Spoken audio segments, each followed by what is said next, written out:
Assalamualaikum warahmatullahi wabarakatuh. Baik, langsung saja kita bahas mengenai pertanyaan yang pertama.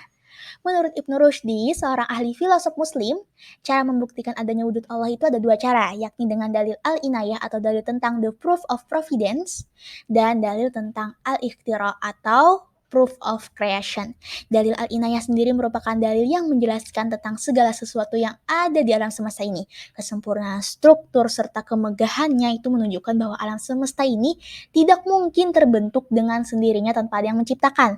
Penciptaan alam semesta ini adalah Allah dan pasti dibuat dengan tujuan tertentu, yakni agar makhluk bumi dapat merawat alam semesta ini dan beribadah kepada Allah. Dalil kedua yaitu dalil al-ikhtira merupakan dalil yang menjelaskan mengenai semua yang ada di alam semesta ini, baik itu hamparan-hamparan gunung, hewan, serta air yang mengalir merupakan semuanya adalah makhluk ciptaan Allah.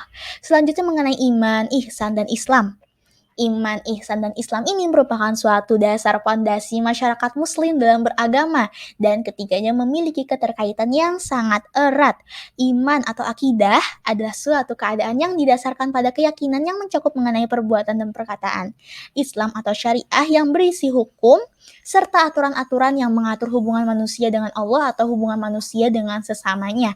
Dan ihsan atau akhlak merupakan tingkah laku seseorang. Nah, orang yang beragama ini tidak cukup apabila hanya dengan didasari agama saja, tapi juga harus ada iman dan ihsan untuk memperkuat seseorang tersebut agar tetap bertakwa kepada Allah. Baik, selanjutnya mengenai pertanyaan yang kedua yaitu tentang hakikat manusia. Manusia merupakan makhluk yang sempurna dibandingkan semua makhluk yang diciptakan oleh Allah. Kita diberikan akal untuk berpikir, paras yang rupawan, serta hawa nafsu. Hakikat penciptaan manusia ini semata-mata tidak kebetulan dan memiliki tujuan tertentu, yaitu diciptakannya untuk menyembah Allah serta menjadi khalifah di muka bumi. Seperti pada Quran surah Az-Zariyat ayat 56, yang berarti aku tidak menciptakan jin dan manusia melainkan agar mereka beribadah kepadaku. Nah, hal ini berarti manusia harus taat dan patuh terhadap Allah, menjalankan perintahnya dan selalu beribadah kepada Allah. Manusia juga harus menjadi khalifah di muka bumi, harus bisa menjadi pemimpin yang baik sehingga dapat memakmurkan kehidupan alam semesta di bumi serta dapat menjadi pengganti Allah dalam memberikan titahnya di bumi. Nah, semua hal ini harus ditanamkan kepada diri setiap orang sehingga kita tahu tujuan kita berada di muka bumi ini yakni untuk beribadah kepada Allah. Selanjutnya mengenai pertanyaan yang ketiga, yaitu mengenai Al-Quran. Nama lain dari Al-Quran ini sendiri banyak sekali. Di antaranya ada Alkitab, Al-Furqan, Az-Zikir, Al-Mau'izah, Asy-Syifa, dan lain halnya. Apa sih fungsi Al-Quran itu sendiri? Nah, Al-Quran ini bukan hanya sebagai pedoman bagi umat Islam, tetapi juga berlaku untuk seluruh umat manusia. Nah, sebagaimana firman Allah dalam Surah Al-Isra ayat 9 yang mengisyaratkan bahwa Al-Quran ini sebagai rahmatan lil alamin. Komponen Al-Quran sendiri, komponen dasar hukum yang terkandung dalam Al-Quran itu ada tiga, yaitu hukum i'tiqadiyah, hukum amaliyah, dan hukum khuluqiyah. Baik, selanjutnya langsung ke pertanyaan yang keempat, yaitu mengenai hadis. Hadis secara etimologis berarti baru, dekat, kabar, dan lain halnya. Nah, secara etimologis berarti segala sesuatu yang berasal atau dinukil dari Nabi Muhammad baik berupa perkataan, perbuatan, maupun penetapan beliau. Struktur komponen hadis sendiri itu terbagi tiga, yaitu ada sanad, matan, dan rawi. Di sini ada contoh hadis arba'in. Yang pertama yang mengenai niat yang sangat terkenal.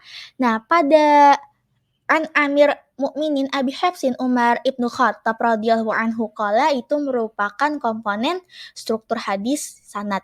Dari sami'tu hingga ila mahador ilaih itu merupakan matan. Dan dari rawah Imam Hadisin itu sampai habis itu merupakan struktur rawi. Selanjutnya mengenai pertanyaan yang kelima mengenai ijtihad. Ijtihad itu sendiri definisinya yaitu mencurahkan kemampuan untuk mendapatkan hukum syara tentang suatu masalah dari sumber hukum yang terperinci. Nah, fungsi ijtihad itu sendiri itu ada tiga, yaitu Yang pertama, fungsi al-ruju' atau kembali, yaitu mengembalikan ajaran-ajaran Islam kepada Al-Quran dan Sunnah dari segala interpretasi yang kurang relevan. Yang kedua, fungsi al-ihya atau kehidupan, yaitu menghidupkan kembali bagian-bagian dari nilai bagian-bagian dari nilai atau Islam agar mampu menjawab tantangan zaman. Nah, terus yang ketiga ada fungsi al-inabah atau pembenahan, yaitu memenuhi ajaran-ajaran Islam yang telah diijtihadi oleh ulama terdahulu dan dimungkinkan adanya kesalahan menurut konteks zaman dan kondisi yang dihadapi. Untuk syarat mujtahidnya sendiri itu ada 7. Yang pertama, mengetahui segala ayat dan sunnah yang berhubungan dengan hukum, kemudian mengetahui masalah-masalah yang telah diijma'kan oleh para ahlinya, mengetahui nasikh dan mansuh, mengetahui bahasa Arab dan ilmu-ilmunya secara sempurna, mengetahui usul fikih dan kaidah-kaidahnya, mengetahui rahasia-rahasia tasyri', yaitu kaidah-kaidah yang menerangkan tujuan syarat dalam meletakkan beban taklif kepada mukallaf, dan yang terakhir yaitu memiliki niat dan i'tiqad yang benar. Untuk macam-macam ijtihad sendiri yaitu ada ijma', ada qiyas, istihsan, ada maslahah mursalah, ada urf, ada istishab, dan ada sadu azari'ah.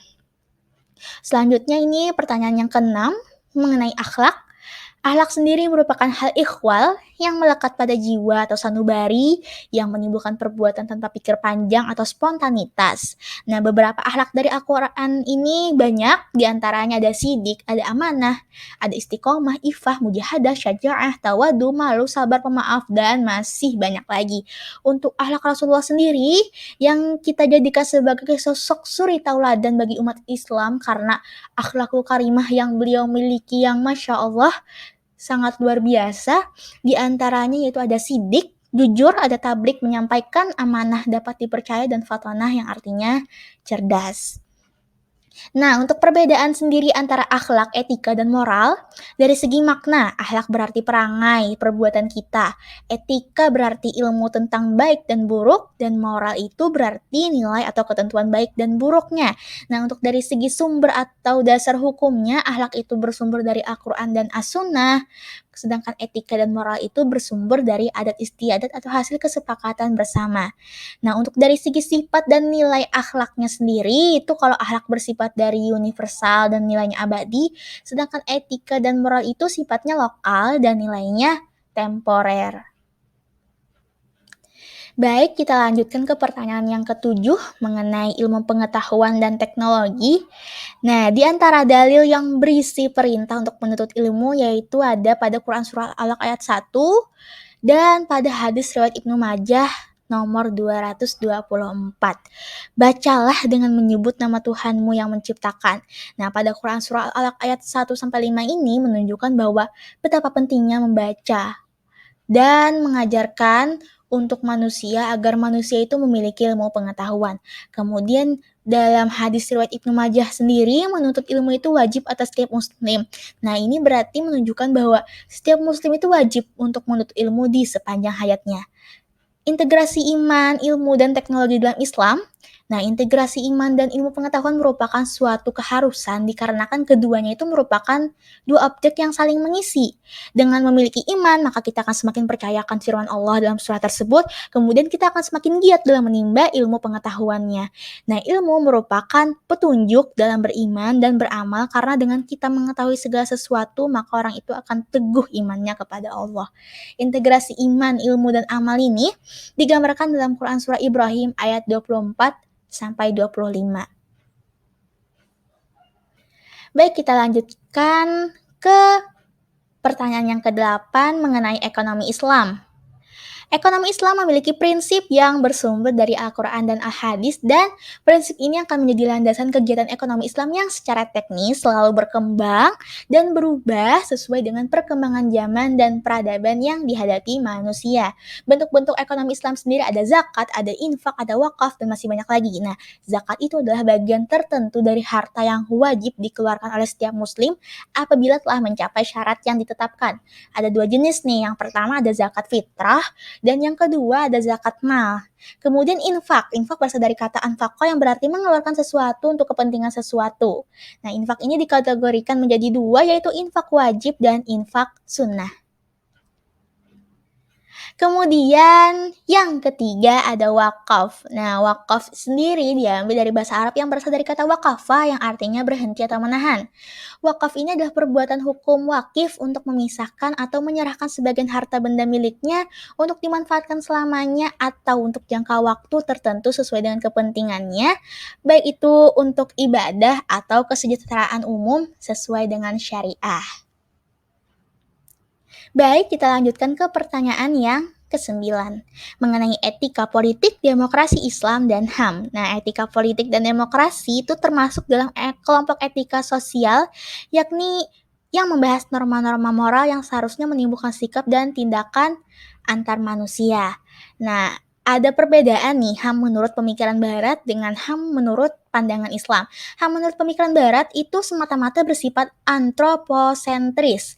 Artinya segala sesuatu berpusat kepada manusia. Sebaliknya, untuk hak-hak asasi manusia menurut sudut pandang Islam itu bersifat teosentris, artinya segala sesuatu itu berpusat kepada Tuhan. Nah, pemikiran Barat ini menempatkan manusia itu pada posisi bahwa manusialah yang menjadi tolak ukur segala sesuatu. Maka di dalam Islam melalui firman-Nya Allah Subhanahu wa taala, Allah itulah yang menjadi tolak ukur segala sesuatunya. Sedangkan manusia adalah ciptaan Allah untuk mengabdi kepadanya. Nah, Al-Quran ini telah meletakkan dasar-dasar HAM serta kebenaran dan keadilan jauh sebelum timbul pemikiran mengenai hal tersebut pada masyarakat dunia. Ketentuan-ketentuan yang terdapat dalam Al-Quran yaitu hak hidup, hak untuk merdeka atau bebas, hak mendapatkan ilmu, hak kehormatan diri, dan hak untuk memiliki. Selanjutnya kita lanjutkan pada pertanyaan yang ke-10 yaitu mengenai masyarakat madani. Nah, masyarakat madani ini itu lebih mengacu kepada penciptaan peradaban, di mana kata al-din yang umumnya bermakna agama itu bisa ditarik pada makna tamadun atau peradaban. Keduanya menyatu dalam makna kata al-Madinah yang berarti kota. Nah, wujud nyata masyarakat Madani mulai dikenal dari hijrah Rasulullah dari Mekah ke Madinah 13 tahun setelah Nabi Muhammad membangun landasan tauhid.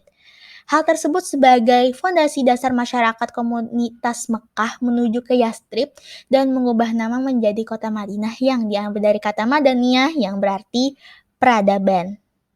Baik, selanjutnya moderasi beragama. Moderasi beragama berarti merujuk pada sikap mengurangi kekerasan atau menghindari keekstriman dalam praktik beragama.